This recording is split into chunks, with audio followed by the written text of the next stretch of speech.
Welcome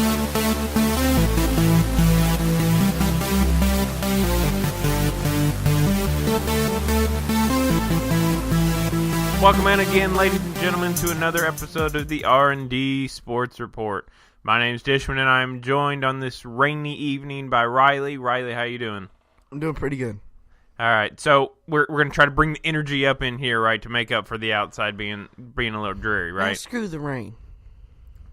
All right, so there's quite a bit to talk about. I think our biggest topic, right, and we'd gone through, and we have quite a bit we had discussed before doing this. But I think our biggest topic would be the NCAA tournament. Yeah. Both men's and women. But we're going to put that off, actually, until we record later in this week and give you a preview and our thoughts right before the Final Four happens for both the men and the women to kind of give you that little preview episode, so to speak. And we're going to cover some other things that we've been kind of lacking on as our coverage of the NCAA tournament has happened.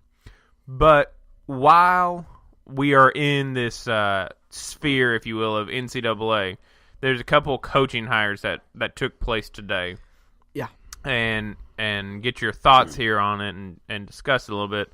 I think, first off, the one that everybody kind of saw coming, that constantly was talked about, was for the University of Louisville.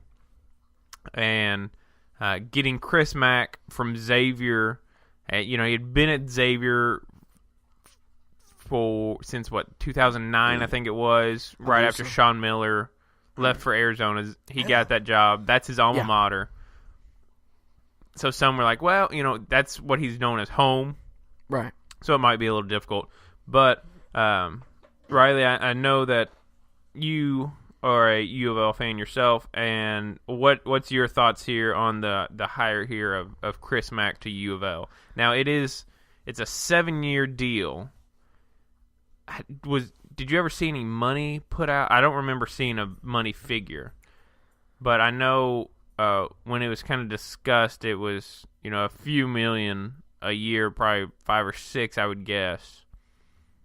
But I know it is a 7-year contract. I never saw any actual statistics like money wise of what it was, but I just may have not seen it. I didn't know if you had. It's $4 million a season. $4 million? Season. Okay. Yeah.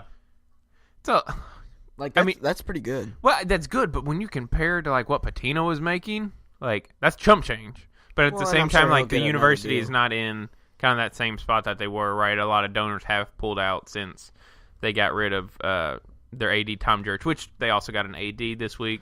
Yep. So big week in University of Louisville athletics to get a full-time athletic director and to now have a leader of your men's basketball program and their women's program going to the Final Four. Yeah. So the women's program we'll get into a little bit more, and their Final Four on Thursday this week when we record again. But so what are your impressions here of the Chris Mack? How do you feel about it? I'm as a fan, I was so excited. I heard a message pop up on my phone and saw that Chris Mack had finally made it official today. Sorry. But I was really excited to see where this was heading. And I feel like, they've been in the dumpster fire for a long period of time now. It's probably been a couple of years. Well, it's not even I think so much that they've been in the dumpster fire. I think they were the dumpster fire, and I think that's accurate to say with everything that had gone on around that program. They were the dumpster fire themselves. So right. This is like a phoenix rising from the ashes. So pretty much. And with the Phoenix, it does get pretty powerful. With pretty much Chris Mack hasn't I heard that he hadn't even stepped on campus and he was already trying to recruit people and trying to give scholarships out and stuff like that. And I feel like just that, I know that, he's actually trying. He wants to try, and he wants to make this team good. And I feel like, with the new AD, Vince Tyra, I feel like he's gonna revive this program. and I feel like he's got everything under control. Of course, he's new to the scene, but I feel you give him a couple months, and I think he'll have everything under control. Well, I mean, excuse me. I think for the U of L and the AD and Vince Tyra, that he's done a pretty good job while being interim athletics director. Yeah. But I think the thing that also makes that situation unique in and of itself is that, it's not like he's been in the athletic scene for the past 10, 15 years, whatever it is, and he's just looking for his break. Right. He wasn't an AD before he came into the U of L job. No. I think he was, just a businessman? I believe so. I think that's what it was. I could be wrong, and that's probably the case that I am wrong. But, we just, go with optional facts here. So, yeah.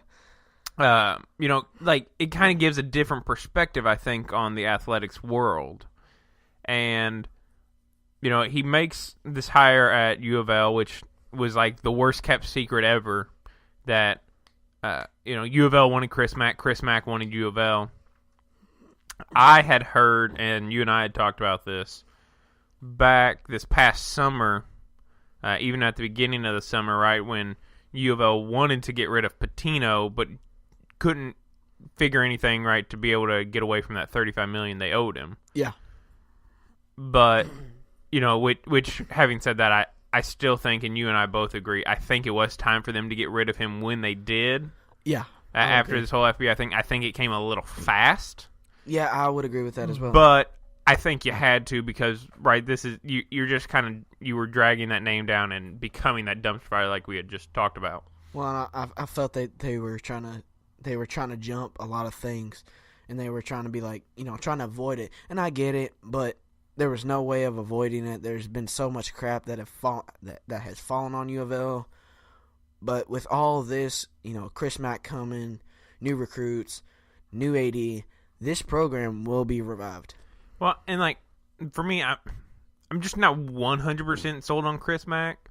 I know people around college basketball more and analysts and all that, they think this is a home run hire. Now for U of L, I think this is a home run hire. You'd have heard all the names from Shaka Smart to Billy Donovan, and the names just go on and on. I think their mindset was Chris Mack, and they did not have a plan B because they wanted to go get him. Yeah, and that kind of scared me, to be honest with you. And I'd been talking to you and also my dad as well. U of L did not have a plan B. No, and I mean they had talked about it, but they weren't confirmed. It was either him or screw it. We're just gonna have to go with whatever we. Well, I think mean, is right. There are reports that they talked to Kenny Payne, which is an assistant on Kentucky staff. That's his alma mater, and there was talk there, but I never ever thought that talk was serious because I don't think U of L is that type of job where you can go and be a first-time head coach. You have to have proved yourself. Just like you wouldn't hire somebody for North Carolina, for Duke, for Kentucky, for Kansas as a first-time head coach. Right? First-time AD, maybe.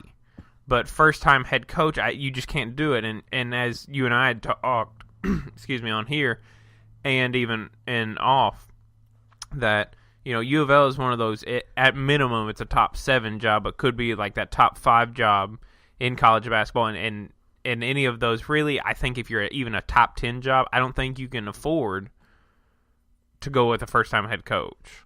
Talking to first-time head coaches, so to speak, in Division I, I guess, at least, Memphis hires Penny Hardaway, which he had been a head coach there at a high school in Memphis. And that connection was always there.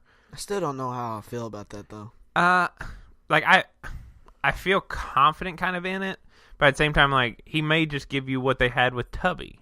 Yeah. They had just kind of consistency, and I think you and I have talked about this off air, that Memphis fans think that's a bigger job than it is.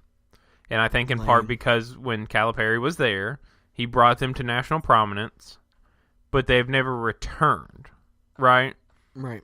Josh Pastner didn't get them back. He held them at the same level that Tubby held them at for 2 years.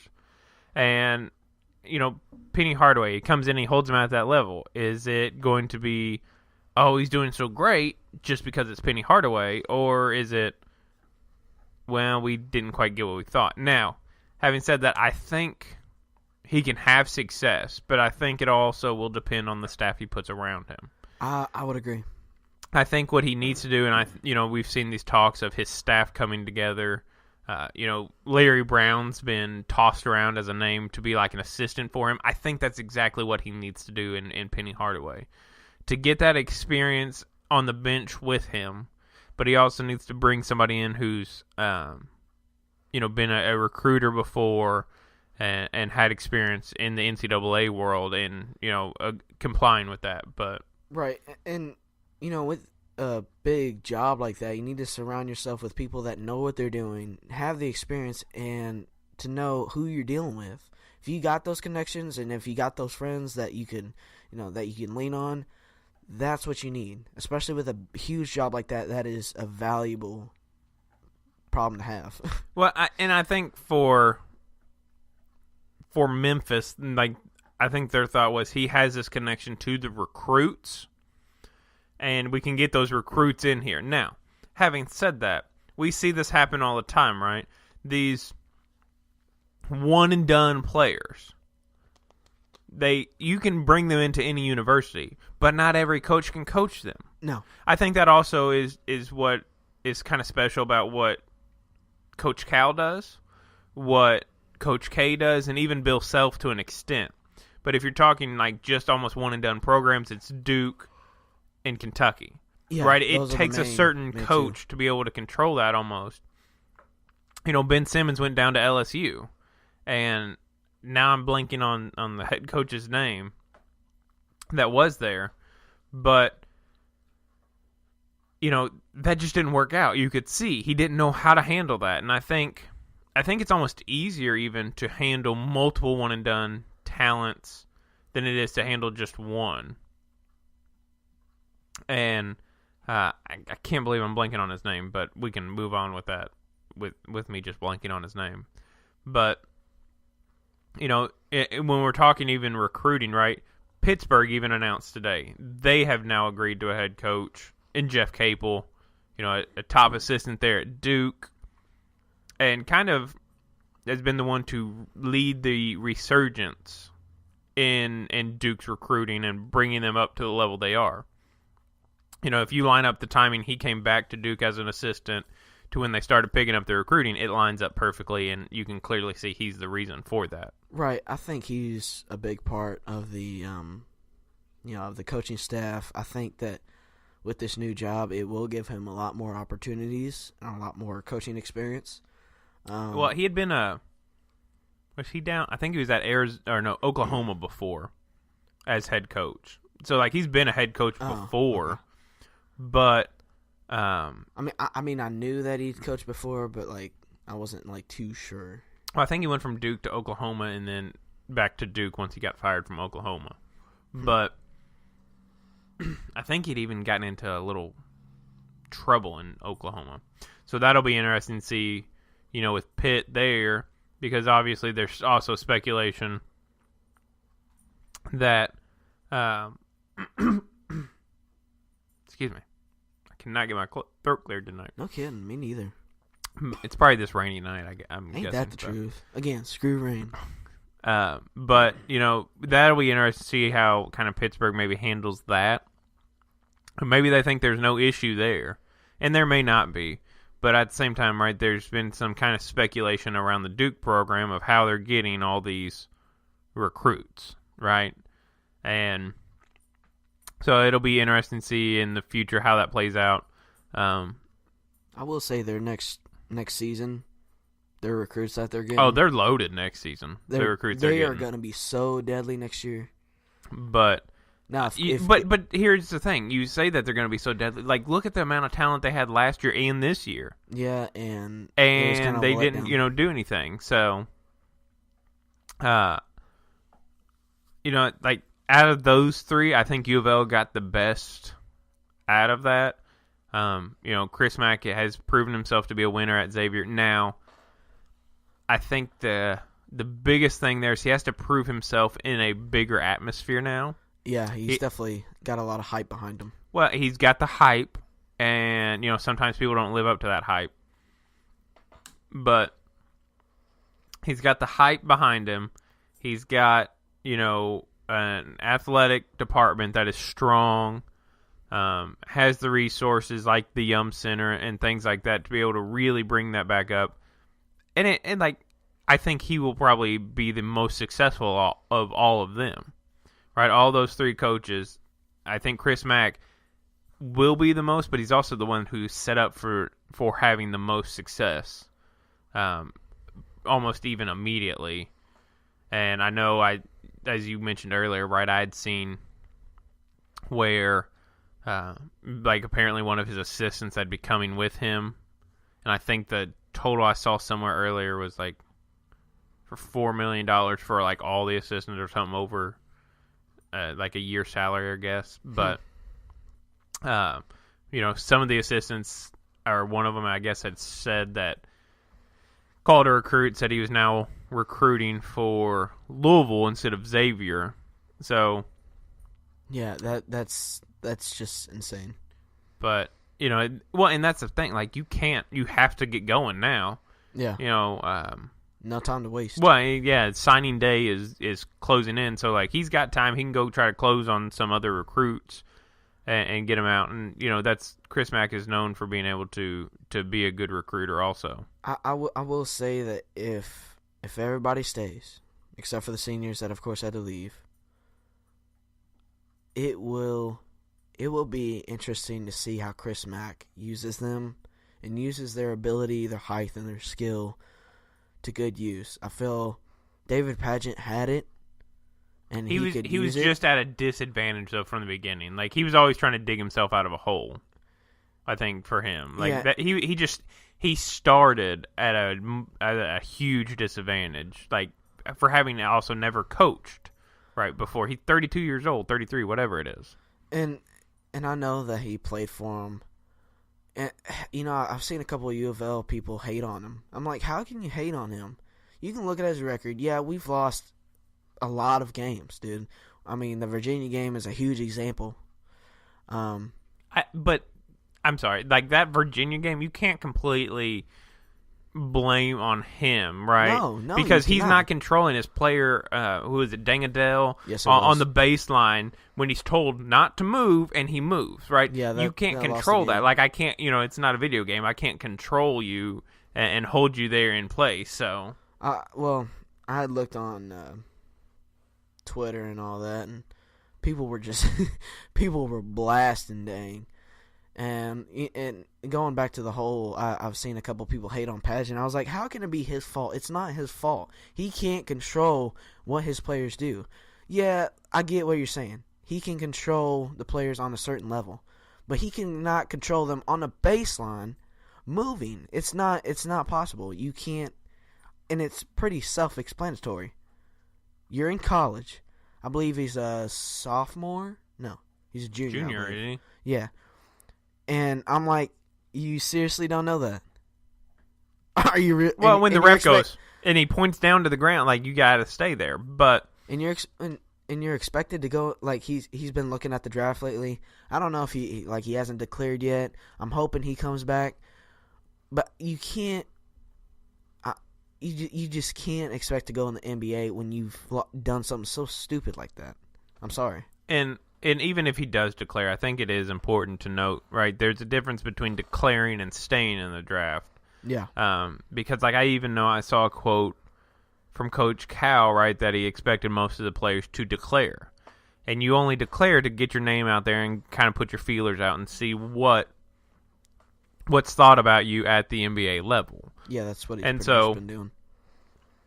If Dang can go and make that money, I can't begrudge him. No. Go make that money, son. If you can make it, go on and do it. I'd love to see him join the Timberwolves with Gorgie. That'd be cool. Well, and for him, he's athletic, and maybe the NBA wants that, but they also could say, hey, no, like, work on this, and then he has something to work for, and he has a chance to be able to get out before the draft. So, well, and if he comes back with Chris Mack being there, it's going to be a new play style for him. I feel like he should come back with everything that's been going on. I feel like it'll give him a lot more experience and a lot more change. And I think he will come back, but I think, as I said, out of all three of these head coaches, Chris Mack is the best hire, but he's also the one kind of with the most experience, most success as well. Definitely. I'm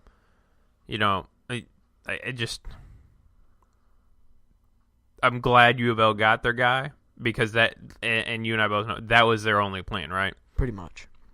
And, he's not having to move far from, Cincinnati to Louisville. You're talking, maybe where he lives, 2 to 3 hour drive. Yeah.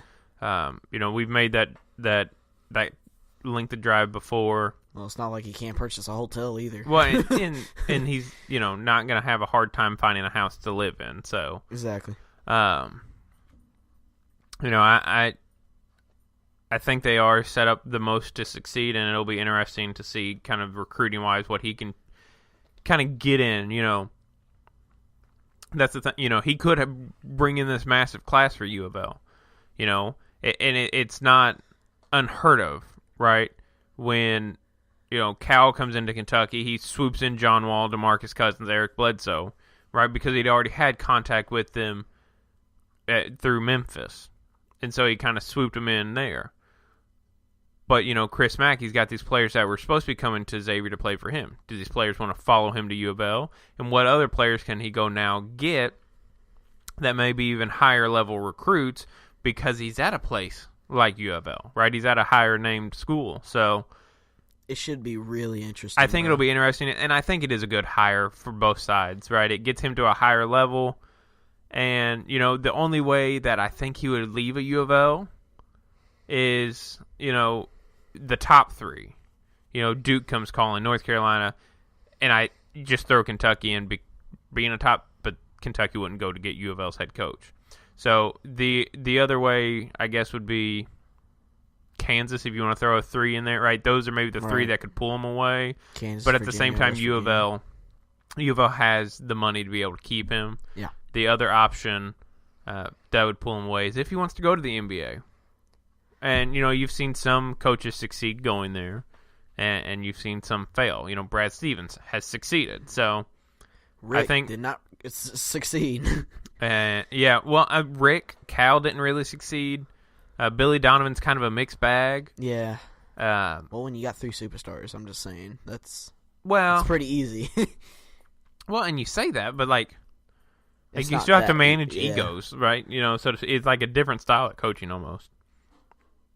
But I think that's enough there of our NCAA talk, our coaching circle. And, for Xavier, it'll be interesting to see which way they do go. Yeah. Do they move an assistant up? Do they try to get somebody at a Wisconsin Green Bay or something like that? Like Bruce Pearl was there years ago at Wisconsin Green Bay. Do they go maybe a tier below them, try to grab somebody up? And it'll be interesting to see. Maybe Xavier's like this new carousel for creating coaches. I don't know. Real quick, just a thought, just because I thought it was funny. What if they hired Rick Pitino? You laugh, but I mean, it's possible. It's possible. It is. I'd laugh, though. I don't think they would. But Pitino said himself, he doesn't. He just wants to get back in. He doesn't really care where it is. Yeah. A national championship winning coach in Tubby Smith, right? He went after being fired by Memphis. He's gone back to his alma mater at High Point. So, if you want to coach, I think you'll coach just about for any amount of money. And you saying, Rick to Xavier, that could be possible. It is possible. I don't think they'll do it. No. But it is an interesting thought. Something I hadn't even thought of yet, but hadn't even crossed my mind. Yeah, I'm surprised. But I think we move from college basketball now, Rylee. I think we'll move on to the NBA. Ooh. Right, there's a lot of talk there. Well, and there is, and it's with people declaring and who's going to be in the draft. comes out today that LiAngelo Ball, surprise, surprise, is declaring for the draft after he left UCLA, went to play in Lithuania. I think the most interesting thing about that entire thing is that, that game right after he declared, he went and scored 72. Bruh. But also, I saw some footage from that gameplay. It didn't seem like a lot of defense was being played. So True. It reminded me of an all-star game or something, because I think it was the Big Baller Classic or something like that. Cool. Yeah. I think that's stupid. Well, and I think that whole thing has kind of played itself out, and I'm glad it has. Preach on. But what's your thoughts here? Does LiAngelo Ball get drafted? Okay, and you're trying to get my thoughts, right? Yes. Okay. Does he get drafted in the NBA draft this upcoming year? Hold on, I gotta get my engines revving. Hold up. Okay. It's in the middle for me. No, because I feel like he's not experienced enough, and he played in Lithuania. Sorry, I can't pronounce it well, and I know I probably butchered that word, but I just don't think he's got enough experience nor enough skill as maybe Lonzo does, or even his other brother. I can't remember what the other brother's name is, but LaMelo. Oh yeah, that's it. My bad. But if you look on the yes side, there's plenty of spots he could fill. There's plenty of backups that he could fill. There's maybe even a starter he could fill. I can't think of a starter he could fill right now. Is he a shooting guard or point guard? He's more of a shooting guard, but for me, he can't. He's not as good as Lonzo. I don't even think LaMelo's as good as Lonzo is. No, but Lonzo's the best out of all. Well, yeah, I agree. I think maybe this is more of his dad's directive to enter the draft. Yeah, he probably had an influence because he, he'd always said it. Pretty much all his boys would be one and done and be drafted by the Lakers. Right, they're all going to play on the Lakers. I don't think if he gets drafted, it's very late in the second round. Yeah, because no one has anything else to lose. I don't think he even gets drafted. I'd be surprised if he gets drafted. I think he's just not very athletic.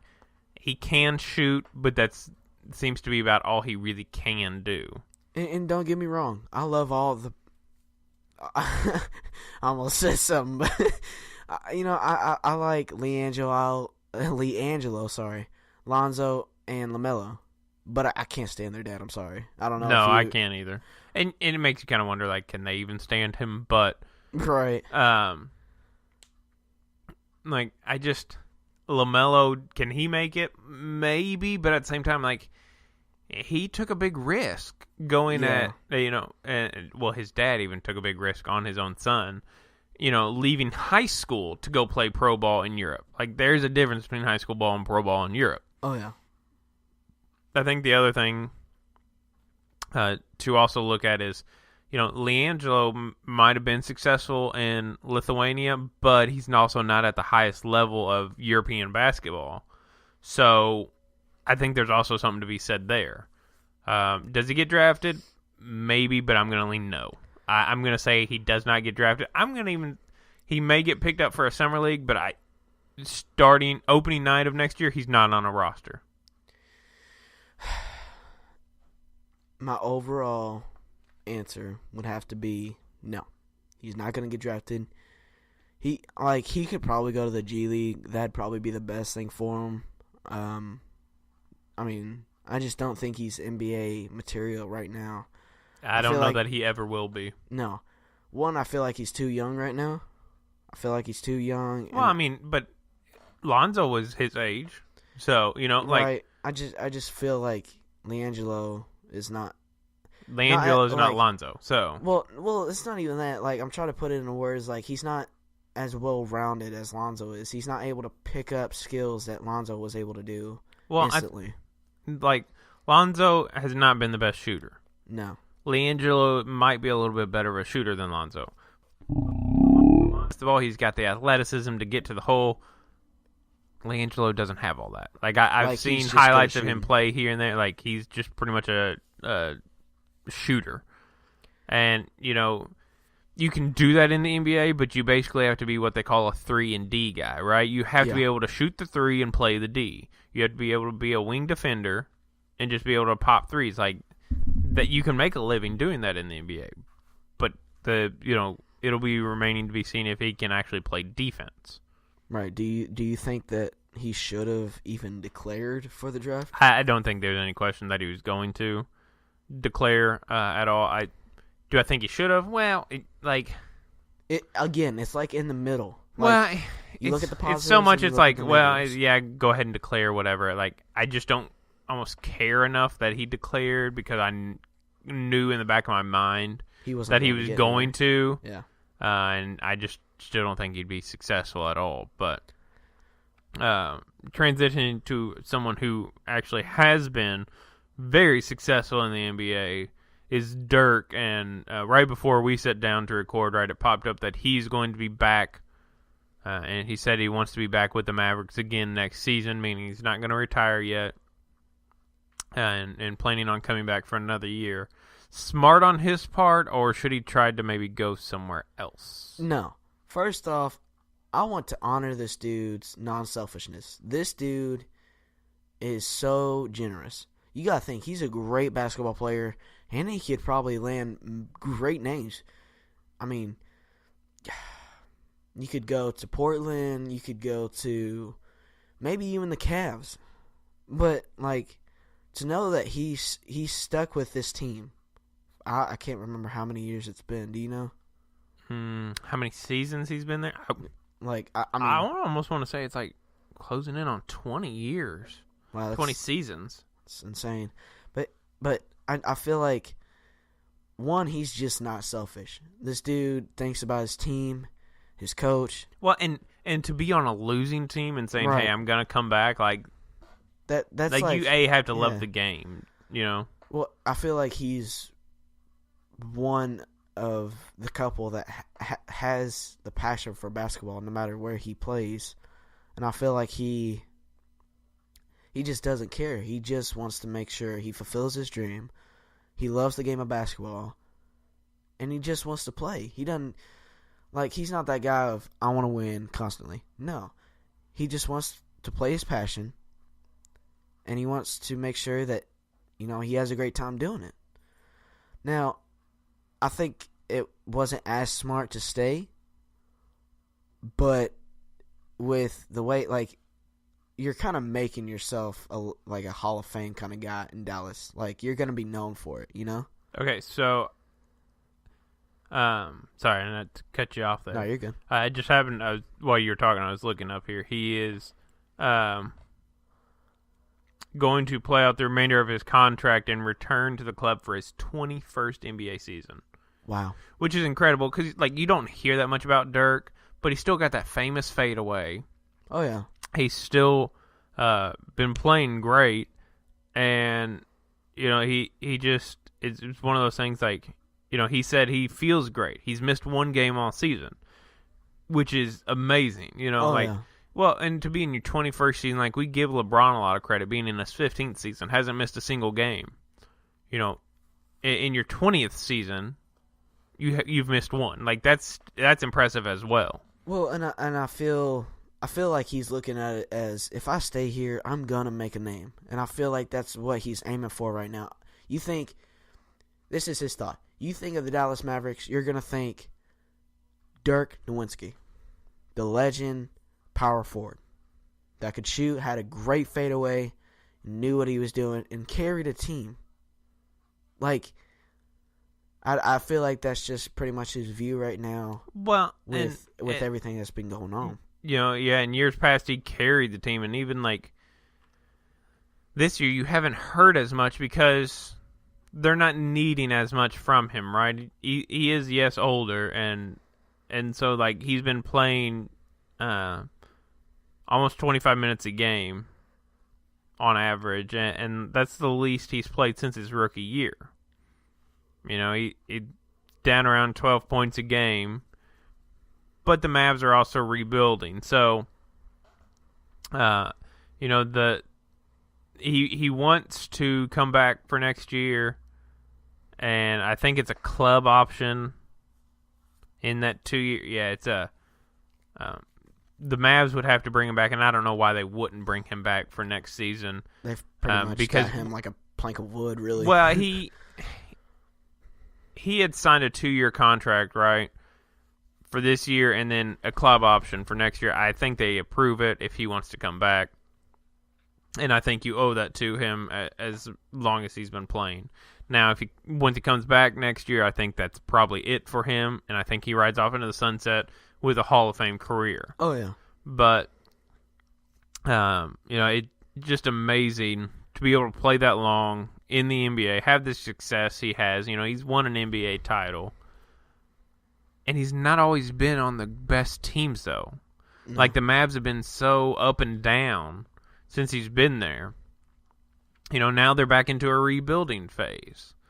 And it's just, you kind of feel bad for him because, he hasn't had that fair shake in Dallas of all the success.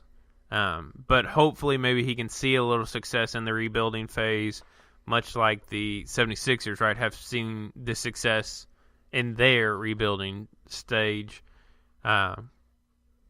which also leads into them clinching a playoff spot, right? Trusting the process led them to being able to clinch a playoff spot. Now, I know that's not where all those players want to be, because if you settle, right, just for being in the playoffs, that's really just sad on your competitive level. But, for them, it's been kind of a long journey, so to speak, back to be able to even get into the playoffs. So, speaking of the 76ers, did you see that Markelle Fultz came back? Yes, and was it Joel Embiid was having more social media fun? He's such a he's goober. Got that social media thing, and especially Instagram like on lock. It's ridiculous.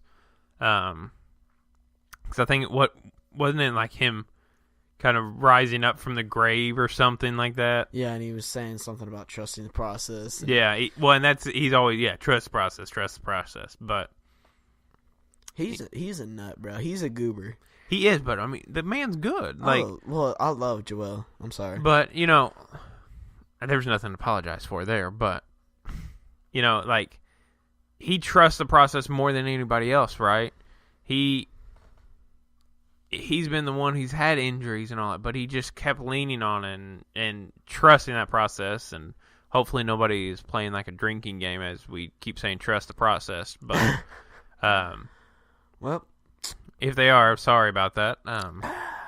Your head might be hurting a little bit more in the morning. Yeah, but, no kidding. It's just one of those things. Like, it's impressive because when the 76ers started this, right, you didn't think that they would have success to be able to rebuild it up. Yeah. Because what they basically did is tanked for year after year after year and built it back up. Now, do I think they can be like the Astros, and they basically called their shot for like this year, and when they wanted to be relevant again and win the World Series? No, because you still have LeBron in the East, and I still think the Cavs almost have to be the favorite just because they have LeBron.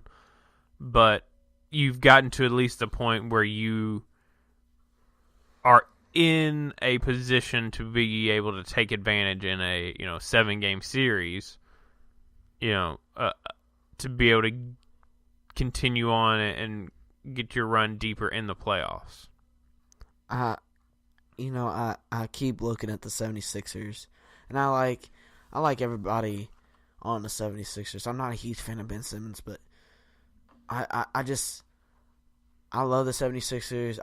I feel like they're, slowly growing. They're going to be, I guess you could say, the new Cavs kind of thing, And I feel with Markelle coming back, it's going to be interesting. And I feel like they're going to have to kind of change their way of play. But at the same time, just trust the process, dude. Well, and I think they're almost one of those super teams, so to speak, quote unquote. Yeah. That hasn't been assembled through free agency. It's been assembled through the draft. Oh, yeah. You know, and I mean, in all honesty, if you look at the Golden State Warriors, right? Drafting Steph, drafting Clay, drafting Draymond. You know, at one point having Harrison Barnes there. You draft all those people and kind of let them come into their own. Now, yes, they got Kevin Durant through free agency. But, you know, prior to getting him, right, a lot of those players, they had gotten through the draft. You know, two of their biggest in Steph and Clay, they got it drafting them. And I think that shows, like, how important the draft is for teams. You know, the Cavs had Andrew Wiggins. They drafted Anthony Bennett, who turned into just a flop. Andrew Wiggins has been good, but I don't think he's been as great as people thought he would be. I would agree. But, you know, obviously you draft LeBron, and LeBron's LeBron. True. You draft Kyrie. You had success. And, you know, it also shows, I think, how hit and miss drafting in the NBA is.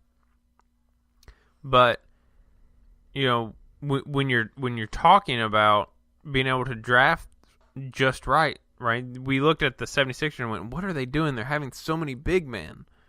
You know, they had that at one point, Jahlil Okafor and Joel Embiid and Ben, like, it's a lot of big men. But Ben Simmons doesn't play like a normal big man. He can, you know, handle the ball really well. He can pass really well. And big men have evolved in the NBA where, like, Joel Embiid, he can step out and shoot the three. So, I think, you know, for them, I think this is just a stepping stone. LeBron goes there. Oh, my goodness, how good could they be next year? I'd be done, dude. I'd be done. Well, I mean, it would be like the Warriors adding Kevin Durant, right? Oh, yeah. You built your team pretty much through the entire draft. Rip Cavs. And then if you went to the 76ers, like, oh my goodness, like that's just like Kevin Durant going to the Golden State Warriors. Like, then you'd really have a battle on your hands in the NBA Finals between them and the Warriors. No kidding. Like, which, speaking of the Warriors, does it hurt them at all for Steph to be out for a little bit of time? Oh, here we go. Yes. Yes, it does. Steph is a huge part of the offense. He's the guy that can just come down, throw up the ball, and make a three. But Steve Kerr said they could beat anybody even without Steph. Steve Kerr is way in over his head. I feel like he's getting too cocky for me. I like Steve Kerr, and I think he's a great coach, but he's getting to the point to where he's getting too cocky for me. I'm sorry. I do tend to agree with you. I think he is getting a little bit cocky for himself, and I think it also comes with having to feel like he's trying to defend himself constantly, being the Warriors coach. But that's also what comes with having such a great team. So it's like having a dream team on your hands. It's like sorry, not sorry, right? Exactly. But you know, it will be interesting to see. It seems like they'd been bit by the injury bug quite a bit, and you know, Steph being out. Maybe he comes back just in time, right, to be able for them to hit that playoff run, as we've talked about before. Now, to be honest with you, I would not mind if they got knocked off. I'm sorry. I can't stand the Warriors. Well, and I think it is an actual true threat this year. The Rockets are a true threat to being able to knock off the Warriors. Do I think it's going to happen? No, but could I see them pushing it to 7 games? Yes. It's going to be this whole NBA Finals is going to be very interesting. I think that, you know, with all these teams and all the players that they got, there's just a lot of things that you just don't expect. Like, 76ers could go crazy and just win everything. You know, the Raptors could win it all. The OKC Thunder could win it all. Cavs could get knocked out in the first round. Timberwolves could win it all. You never know. I just feel that with this year, I feel like people, like, there's a chance, the same percent chance with every team in this tournament. Or in the final, sorry. Well, and I think, like, when you're talking NBA playoffs, I still, like, I think you'd be hard-pressed to beat the Cavs in a 7-game series. You'd be hard-pressed to beat the Warriors in a 7-game series. But here's where I'm going with that. Is if you put these all in like an NCAA tournament type setting, a 1-game series, like that'd be interesting. It would be because you would literally just have to play your best game each night. The Cavs can go lay an egg one game, and then the next game, just destroy whoever they're playing. Same for the Warriors, same for the Rockets. You think back to this past weekend, right? The Kansas-Duke game. That would probably be a 7-game series if it went. Oh, yeah. But it's 1 game, and Kansas won, and they advance. If it was the same in NBA, I feel that it would be, one, people would probably be burning couches. I'm just saying. I'm just saying. And I feel that it would be more exciting, and I feel like the pressure would be more intense. And I just think that, I kind of like your idea of where you're going with this. I mean, they never would because it wouldn't generate enough money, and their playoffs would be over too soon. But it's an interesting thought because, like, take the Pelicans, right? Anthony Davis goes off crazy one game, could beat the Rockets. Oh, yeah. James Harden has a colder shooting night. Like, if all that lines up, they're knocked off. Xavier got beat by Florida State. There are chances for things to line up. We've seen Loyola Chicago, not only win just their first round game, but they've, reached the Final Four. Would they be able to do that in a 7-game series? I doubt it. But it would, it'd be a little bit more interesting that way. The NBA never would go to it, and I don't think they should. Because even for the NCAA tournament, I almost hate the 1-game series. But that's also what adds to that excitement. Right. But, it's an interesting thought just to even have. Right. Well, and I feel like they only do that because of ratings, and I know you and me keep bringing up ratings, but it is true. It drives everything. I mean, let's just be honest. It does drive everything. It does. It really does. But again, even the Pelicans, as you said a couple seconds ago, they could go off and go to the I think it's semifinals. I think it is, and beat the Cavs. You just don't know. You never know, and that's why even the NCAA tournament and the NBA finals. You look at Loyola, they're in the Final Four, dude.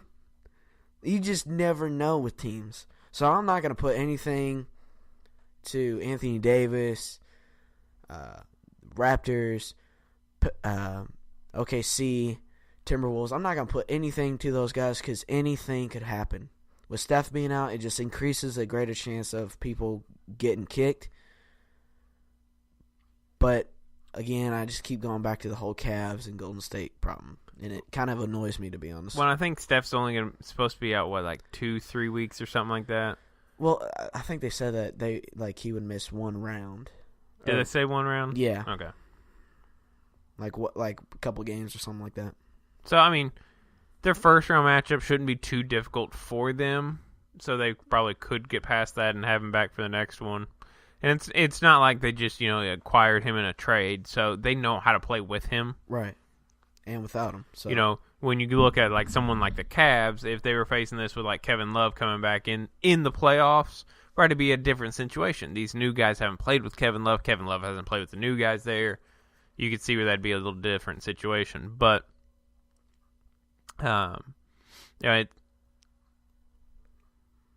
it's this big way to say yes, anything can happen, but you and I still kind of assume the same will happen until we see something change, right? Yeah. So I need to see it before I believe it. And I would think even back to our ratings comment, right? That the networks would almost want a different matchup, but maybe they've seen, hey, these Golden State Cavs, that brings in the ratings. So it does, but I feel like they're so. I think a change would also bring in the ratings too. I see where you're coming from because I was about to go with that. I feel the Golden State Warriors are overrated, at least in my opinion. Now, of course, Warrior fans are like, they're awesome. They're great. And, yeah, they are. When you got, like, 4 superstars on there, it's hard not to go wrong. But I feel like if it was, like, I don't know, like the Timberwolves and, I don't know, let's just say 76ers, right? That'd be kind of cool to see Joel Embiid versus Karl Anthony Towns, Gorgie, Ben Simmons, and all those guys. Jimmy Butler. Yeah, colliding together. That would, in my opinion, I would love that. That would be such a great finals. I would so watch that. See, I think on paper it sounds good, but I think when it would come to it, I don't know that anybody would watch that because there's not enough star power there, right? I can agree with what you're like, saying. Yeah. Tonight there was Dwayne Wade versus LeBron again. It was the Heat versus the Cavs. There's star power in that. There's, bigger names in that. You go, yes, Karl Anthony Towns, Jimmy Butler. Those are big names. Ben Simmons, Joel Embiid. Big name, but they're not also on the same level as LeBron, Steph, KD, right? Yeah. They're not up to that level yet. But there's a lot happening, a lot going on within the NBA, within the playoff race here, right? To accomplish all this, but to kind of transition completely away from all this and get back to a segment that we'd kind of started. This one's a little bit funnier because it's random story time, right? Time to hop onto that random story train. Oh, love that. That I find, and just something that I came across just kind of scrolling. This one appeared on the Huffington Post yesterday, March the 26th. Oh, here we go. And the title for this one is that American Airlines pilot reports UFO with big reflection 40,000 feet over Arizona. You know how, like, people have been, like, pointing lasers at planes and stuff like that? Maybe he got hit with one of the lasers and he was, like, tripping. Well, I will say that it says that these were pilots on 2 separate aircraft that reported an unidentified flying object, right, high over southern Arizona. This was last month, so this was back in February when this incident took place, but this article came out just yesterday, the 26th. So one of them is a commercial pilot flying a passenger jet for American Airlines, said the object was about 40,000 feet and had a big reflection on it. Whoa. Yeah. I feel like I need some, like, Twilight Zone music going here or something as I read this. That would be so cool. Like I'm again kind of speechless. Like, why?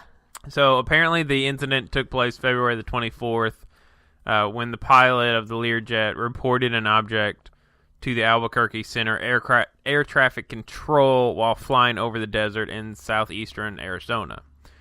He's quoted as saying, "I don't know what it was. It wasn't an airplane, but it was. The path was going in the opposite direction." So yeah, I guess it was flying in the opposite direction that the airplane was flying. So the air traffic controllers asked the pilot of a nearby American Airlines jet traveling from San Francisco to Dallas to let them know if anything passed over the aircraft. And so he said, if anything passes over us, right? He's like, what? Like, what are you talking about, right? No and kidding. So apparently a few minutes later, he saw whatever it was. He said something passed over us, like I don't know what it was, but it was at least 3,000 feet above us. Yeah, it passed right over top of us. So Obviously, they don't know. Now, if y'all could see my face right now, like, I had the stupidest look on my face. Like, okay, first off, those windows on the airplane are tiny. Well, I mean, you're talking to pilots seeing this, but like, you and I both know when you look at something right above you, right? Say we're going into a parking garage, right? The parking garage always looks shorter than what it actually is compared to your vehicle.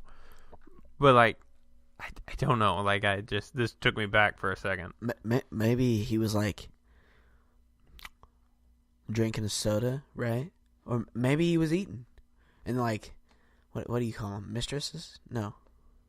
What do you call them? The people that like serve the food on the planes and stuff like that. Oh, stewardess? Yes, there you go. Yes. Thank you. Like maybe she like put some little like UFO salt on it. Maybe. I don't know. I'm just saying. So apparently they asked him if it was a Google balloon, and the pilot replied doubtful, and apparently someone responded UFO, kind of like they did it kind of matter-of-factly about it. But it's still not clear, after being almost a couple months, what exactly was up there. But apparently there's no comment beyond what we've heard, right, and what we've read here on the recordings. The FFA spokesperson said other than the brief conversation between two aircraft, the controller was unable to verify that any other aircraft was in the area. So I don't know, maybe the aliens are coming for us in Arizona. Maybe they just wanted some like chicken off the plane or something, dude. Like, why you gotta be mean, bro? Maybe they wanted the little honey roasted peanuts or something off. Exactly. They just wanted that. They needed the snack, so they wanted some pretzels, bro. That's all it is. But a laptop. At the end of this article, it says the location of the sightings was about 500 miles west of one of the most famous UFO incidents in U.S. history. Right, 1947 UFO crash, in quotes, at Roswell, New Mexico. Which apparently the federal government later said the object was a high-altitude balloon sent up to look for signs of a possible Soviet nuclear test, which makes sense that timing-wise in the U.S. Right. But everybody, speculates it's a UFO. Who knows even what this was? Maybe the pilots were even seeing something, and it just... It's funny that this seems to all happen out in that part of the country. Crazy. That little area, 500 miles, is not a huge distance between this incident, but when you said something about there's something like a quote or something at the end of this article, all that came to my mind was, "Don't do drugs, kid. Don't do drugs." This sighting also,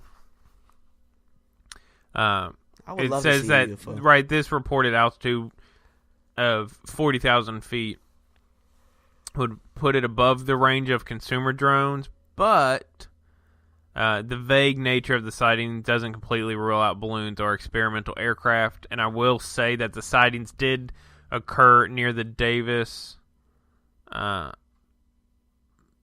Monthan Air Force Base, which is about 100 miles from Luke Air Force Base. Right, and there's also several other bases within 500 miles. So it could have been the Air Force just testing something out, honestly.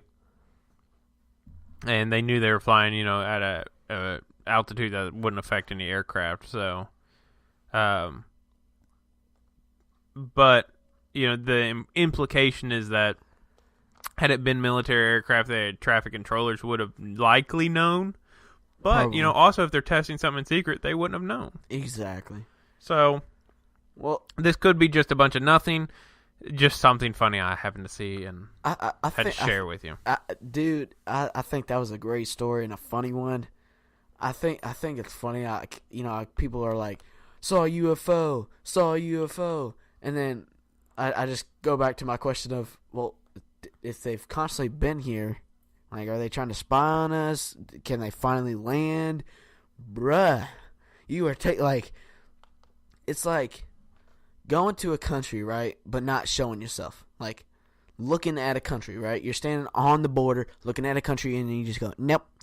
Nope, I think it's also important to note, right, what UFO actually stands for. Unidentifiable flying object, right?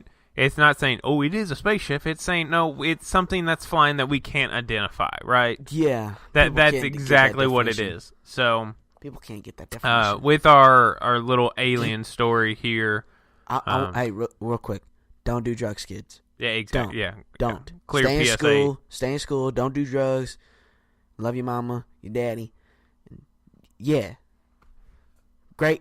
Dude, I'm so good at this inspiration stuff, bro. I'm going to have my own, commercial. Bet. But, that with all that said, right, we still even have a lot to get to that we didn't even get to tonight. A lot of talk on the NFL, right, of Ndamukong Suh going to the Rams, the Giants possibly trading Odell Beckham Jr., Johnny Manziel being at Texas A&M's Pro Day, the Patriots and other teams talking to him afterwards, and even a little talk of Peyton Manning saying no, apparently, to Fox. But we'll get into that more when we record on our second episode this week on Thursday. And also on Thursday, we will break down the Final Four, both men and women's, give you our thoughts, our predictions, and even our national championship predictions on Thursday. So be sure to tune in to that episode as well to hear our thoughts on that. But as for this episode, that will do it for this episode of the R&D Sports Report. Make sure to go follow us on Facebook, on Twitter, both. You can find us at RD Sports Report. Go follow us, and we'll see you again on the next episode of the R&D Sports Report.